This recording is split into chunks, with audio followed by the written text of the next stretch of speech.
हरे कृष्णा। श्रील प्रभुपाद की जय। श्रीमद् भगवद गीता अध्याय 3 श्लोक संख्या 16। एवं प्रवर्तितं चक्रं नानुवर्तयति यः अघायुरिन्द्रियारामो मोघं पार्थ स जीवति। अर्थात भगवान कह रहे हैं कि हे अर्जुन, हे प्रिय अर्जुन, जो मानव जीवन में इस प्रकार वेदों द्वारा स्थापित यज्ञ चक्र का पालन नहीं करता है वह निश्चय ही पापमय जीवन व्यतीत करता है। ऐसा व्यक्ति केवल इंद्रियों की तुष्टि के लिए व्यर्थ ही जीवित रहता है। तो यहाँ हम देखते हैं कि भगवान श्री कृष्ण ने अर्जुन को पार्थ कहकर संबोधित किया। पार्थ नाम से संबोधन करने का भगवान का तात्पर्य है कि हे अर्जुन, तुम उन्हीं पृथा यानी कुंती के पुत्र हो जिन्होंने आजीवन कष्ट सहन कर कर अपने कर्तव्यों का पालन किया था। अतः तुम्हारी ओर से भी कर्तव्य की अवहेलना नहीं होनी चाहिए। जिस युद्ध को तुम घोर कर्म कह रहे हो, अर्जुन ने भगवान से कहा था ना कि आप मुझे ऐसे घोर कर्म में क्यों लगा रहे हो, तो भगवान कह रहे हैं जिस युद्ध को तुम घोर कर्म समझ रहे हो वह तेरे लिए घोर कर्म नहीं है, प्रत्युत तेरे लिए यज्ञ कर्म है, यज्ञार्थ कर्म है। इसका पालन करने से ही सृष्टि चक्र के अनुसार तुम कार्य करोगे, और अगर इसका पालन नहीं करोगे तो सृष्टि चक्र के अगेंस्ट में तुम जाओगे। तो भगवान कह रहे एवं प्रवर्तितं चक्रम नानुर्वर्तयति है। जैसे कोई एक रथ होता है, उसके पहिए का अगर छोटा सा अंश भी, टुकड़ा भी टूट जाता है तो उस रथ पर बैठे हुए सारथी और रथी दोनों को बीच जब रथ चलता है तो धक्का लगता है ना। वैसे ही अगर मनुष्य इस जैसे 14वें और 15वें श्लोक में जो सृष्टि का चक्र बताया उसका पालन नहीं करता है तो पूरी सृष्टि के, ये पूरे ब्रह्मांड की सृष्टि के संचालन में वो बाधा डालने वाला होता है।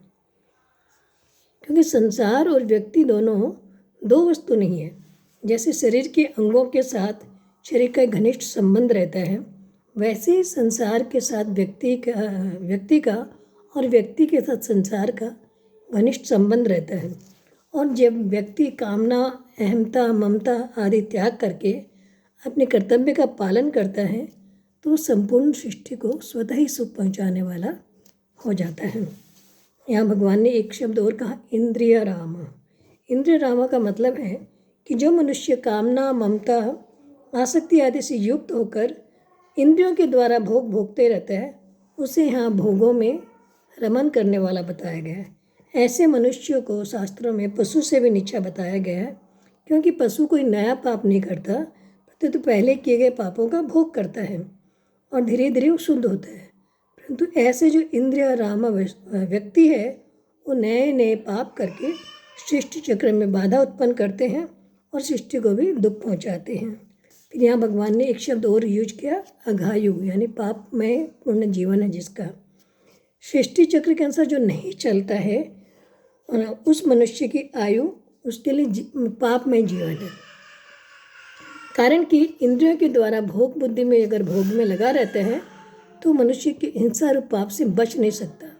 स्वार्थी और अभिमानी व्यक्ति न चाहते हुए दूसरों का अहित कर बैठते हैं और ऐसे व्यक्तियों का जीवन अघायु यानी पापमय जीवन होता है।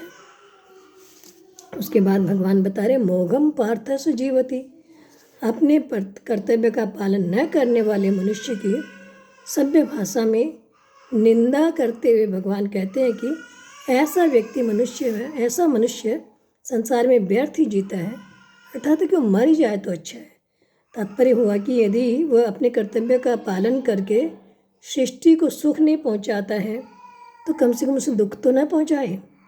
जैसे भगवान श्री राम के वनवास के समय अयोध्यावासियों के चित्रकूट आने पर कोल, किरात, भील आदि जंगली लोगों ने उनसे कहा था कि आपके वस्त्र और बर्तन नहीं चुरा लेते, यही हमारी बहुत बड़ी सेवा है।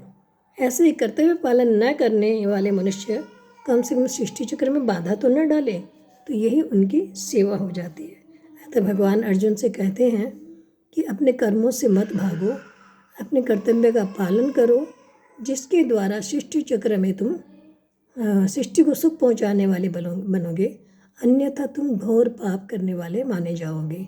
क्योंकि अर्जुन महात्मा ने कहा था कि युद्ध करने से मुझे पाप लगेगा, तो भगवान कह रहे हैं युद्ध करने से पाप नहीं लगेगा, बल्कि अपने यज्ञ कर्म यानी कर्तव्य का पालन नहीं करोगे तो पाप लगेगा। हरे कृष्णा।